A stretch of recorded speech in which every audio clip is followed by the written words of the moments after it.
मित्रांनो, रामकृष्ण हरी. अहो, कितीही त्या व्यक्तीला संपवायचा प्रयत्न केला, या महाराष्ट्राच्या राजकारणातून घालवायचा प्रयत्न केला, त्या मुख्यमंत्री पदावरून उतरवायचा प्रयत्न केला, अनेक षडयंत्र रचले गेले आणि अनेक प्रकारची आंदोलनं त्याच व्यक्तीच्या माध्यमातून त्याला खाली पाडण्यासाठी, त्याला हरवण्यासाठी आणि त्याला मुख्यमंत्री पदावरून पदच्युत करण्यासाठी या महाराष्ट्रामध्ये रचले गेले. होय, मी आज त्याच विषयावरती बोलतोय. ह्या आधुनिक अभिमन्यूला म्हणजेच माननीय मुख्यमंत्री देवेंद्र फडणवीस यांना कोणत्या कोणत्या पद्धतीने या लोकांनी घेरायचा प्रयत्न केला होता हे पूर्ण महाराष्ट्रानं बघितलंय. दोन मराठा मुख्यमंत्री असताना एक मुख्यमंत्री मराठा, उपमुख्यमंत्री मराठा आणि एक उपमुख्यमंत्री ब्राह्मण. मग हे दोन मराठा मुख्यमंत्र्याला जाब न विचारता फडणवीसांच्या आईवरती टिप्पण्या केल्या गेल्या आणि त्या फडणवीसांच्या जातीविषयी, अंगाविषयी बोललं गेलं. म्हणजे यातून एकच गोष्ट दिसते की फक्त या लोकांना टार्गेट फक्त देवेंद्र फडणवीस करायचं आहे. या ठिकाणी ते ब्राह्मण आहेत म्हणून अजिबात नाही, तुम्ही एक गोष्ट समजून घ्या. देवेंद्र फडणवीस हे ब्राह्मण आहेत म्हणून त्यांना विरोध नाही. विरोधामध्ये पण, विरोधी पक्षामध्ये पण अनेक ब्राह्मण आहेत, सत्तेमध्ये पण अनेक ब्राह्मण आहेत. या कुणालाही विरोध नाही, यांचा गडकरीला पण विरोध नाही. हे गडकरी सोबत पार्ट्या करतात. फक्त विरोध आहे, तो विरोध म्हणजे देवेंद्र फडणवीसांना. कारण काय, एक महाराष्ट्राला नवीन उभरता नेता मिळालाय आणि तो नेता प्रत्येक गोष्टीवरती मात देतोय. अहो, या महाराष्ट्राच्या भूमीमध्ये काय काय गोष्टी घडवायचा प्रयत्न झाला नाही सांगा तुम्ही. कुठलीही गोष्ट होऊ द्या, टार्गेट फक्त देवेंद्र फडणवीस. ते गोष्ट काही असो, गल्लीतील भांडणापासून ते दिल्लीपर्यंत जे काय गोष्टी असतात पर्यंत काहीही होऊ द्या, देवेंद्र फडणवीसामुळे झालं. याला जबाबदार हे देवेंद्र फडणवीसच आहेत. हे तुम्ही आतापर्यंत ऐकलं असणारच आहे. मी हे ऐकतोय कारण मी त्यांची बाजू घेऊन बोलत नाही, मी त्यांच्याकडे पाहून बोलतोय. समजून घ्या. कारण तो व्यक्ती स्तुतीच्या पात्र आहे. त्या व्यक्तीविषयी कोणीच, एक प्रामाणिक खाल्लेल्या भाकरीला जाणणारा व्यक्ती कधी चुकीचं बोलू शकत नाही. कारण आम्हाला त्या गोष्टीची जाण आहे. जो पालक आहे त्या पालकाचं पालकत्व आम्ही स्वीकार करतो. मुख्यमंत्री म्हणून ते आमचे पालक आहेत आणि ते यशस्वी पालक आहेत याचा आम्हाला अभिमान आहे. म्हणून आम्ही त्यांच्यासाठी, त्यांच्या विरोधामध्ये होणाऱ्या कटाविषयीच बोलतो. कारण आम्हाला मुख्यमंत्री म्हणून देवेंद्र फडणवीस साहेब असतील, यापूर्वी शिंदे साहेब असतील, हे दोन व्यक्ती असे मिळाले आहेत की त्यामुळं आम्ही आज गर्वानं आमचे मुख्यमंत्री देवाभाऊ आहेत असं चौकामध्ये थांबून सांगू शकतो. पण काही लिबरल, काही किडे आहेत, त्या किड्यांना आम्ही सुपारी वाजवतोय, आम्ही सुपारी घेऊन बोलतोय त्यांना वाटतं. अहो, आम्ही सुपारी जर घेतली असती तर तुम्हाला मी साईडला स्कॅनर लावलं असतं का? अजिबात लावलं नसतं ना. सुपारी घेऊन वाजवलं असतो. इथं सुपारीचा विषयच नाही. विषय फक्त हे, सत्याची बाजू मांडलं की सुपारी घेतली, हिंदूंच्या विरोधामध्ये बोललं, सुपारी नाही. हा खरा पुरोगामित्ववादी विचारधारेचा व्यक्ती आहे. हा खरा आंबेडकरवादी आहे.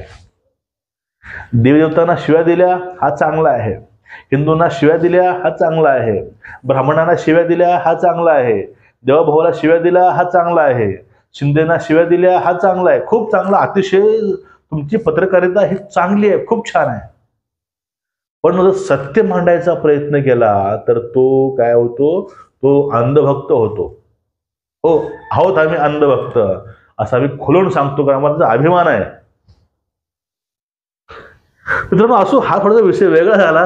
पण आपला जो आजचा विषय आहे तो विषय म्हणजे काय की या अभिमन्यूला, आधुनिक अभिमन्यूला चहूकडून घेरण्याचा प्रयत्न झालाय. ही गोष्ट तुम्ही नाकारू शकत नाही. जे डोळसपणे डोळे उघडे ठेवून जे लोक पाहतात त्यांना ह्या गोष्टी दिसून येतात. ते जातीय समीकरणामध्ये त्यांना अडकावायचा प्रयत्न केला. त्यानंतर दलितांना रस्त्यावरती उतरावून अडकावायचा प्रयत्न केला. शेतकऱ्यांना, कामगारांना, सर्वांनाच उभा करून झालाय. परत जेन-झेड सारखं महाराष्ट्र पेटवायचा होता, तोही पेटला नाही. निवडणूक आयोगाला घेरायचं होतं महाराष्ट्रामध्ये, तेही झालं नाही. महाराष्ट्रामध्ये सगळं काही पेटवायचं होतं, पण या ठिकाणी नक्षलवादीच येऊन शरणागती लोटांगण घालतात. मग या सगळ्या गोष्टी बघितल्या ना, यांची जी आतडी आहेत बारके मोठे, याचा आतल्या आतून जाळ होत असेल. आणि तो जाळ बाहेर येण्याच्या मार्गामध्ये एवढी आग असेल, ती आग आपण कोणाला दाखवू शकत नाही आणि ते आपण बघूही शकत नाही, अशी अवस्था या ठिकाणी झाली आहे. आता कालचाच विषय की हे जी सगळी लिबरल लॉबी आहे आणि जे काही विरोधक आहेत यांचं होतं की शेतकऱ्यांना कर्जमाफी मिळालीच पाहिजे, पूर्ण महाराष्ट्र पेटवायचे, मंत्र्यांना झोडायचं, मंत्री पेटवायचे, इथपर्यंत बोलणं झालं. आणि यासाठी सर्वांनी सहकार्य केलं की आता बच्चू कडू हे महाराष्ट्र पेटवणार. पण मुख्यमंत्र्यांनी सांगितलं की 30 जून पर्यंत कर्जमाफी नाही, कर्जमुक्तीच करून टाकू. विषय क्लोज. म्हणजे मागणारे पेक्षा तो देतोय तो खूप महत्वाचा असतो. आतापर्यंत एसटी कामगारांनी 1-1.5 वर्ष बारामती ठिय्या मांडला होता. किती लोक मेले, किती लोकांच्या नोकऱ्या खाल्ल्या गेल्या, त्यावरती कोणीही चक्कार शब्द काढला नव्हता. पण काही दिवसामध्ये देवेंद्र फडणवीसांनी ही वेळ हे मारण्याची नाही म्हणून त्यांनी तात्काळ निर्णय घेतला की 30 जून पर्यंत आम्ही संपूर्ण कर्जमुक्ती करून टाकू. आता विरोधाकडे विषय कुठला राहिलाय, आता कुठला विषयच राहिला नाही राजकारण करायचा. मग बघा, जी काही लिबरल पत्रकार आहेत ते तरी म्हणतात मग तुम्ही आता आंदोलन चालू ठेवणार का? बच्चू कडू म्हणतात अरे आता आम्ही आंदोलन का चालू ठेवू, आमची मागणी पूर्ण झाली, आम्हाला तारीख मिळाली आहे. मग हे आंदोलन तुम्हाला चालू का ठेवावं असं वाटतं? त्यांनी प्रश्न विचारलेला आहे मीडियाला. म्हणजे बघा किती मीडिया दलाली करते. त्या लोकांना कोण दलाल म्हणणार नाही, ते खरे पत्रकार आहेत, ते चांगले आहेत. एखाद्याला दिलं तरीही त्याच्यावरती प्रश्न विचारायचे, त्याला घेरायचं, चांगले झाले. आणि जे काही चांगलं मांडतात चांगले नाहीत, ते बिकाऊ आहेत, ते चाटुकार आहेत. हे अशी ही जनता दलिंद्र आहे. सगळीच नाही, ते लिबरल लॉबी अशी आहे, ते असं काम करत आहे. आणि ह्या सगळ्याच्या थोबाडीमध्ये या अभिमन्यूनं खनखन मारलेली आहे. प्रत्येक गोष्टी मान्य. महाराष्ट्रामधलं कोणतंही आंदोलन होऊ द्या, त्या आंदोलनकर्त्याचा, त्या पाठीमागचा समाज आहे त्याचा सगळ्यांचा मान राखून ते आंदोलनाला फळ द्यायचं काम हे या मुख्यमंत्र्यांनी केलं. हे महाराष्ट्र विसरू शकणार नाही. मराठा आरक्षण असेल, असे अनेक मुद्दे होते या वर्षामध्ये. खूप सरकारला घेरायचा प्रयत्न केला गेला, तरीही हे सरकार दिमागामध्ये आजही सत्तेमध्ये आहे आणि सर्वांचे लाड पुरवत आहे.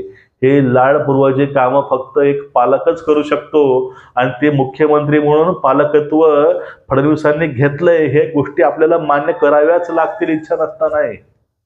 जी काही आहे ना लिबरल लॉबी, त्यांनी छातीवरती हात ठेवून सांगावं हे चुकीचं आहे म्हणून.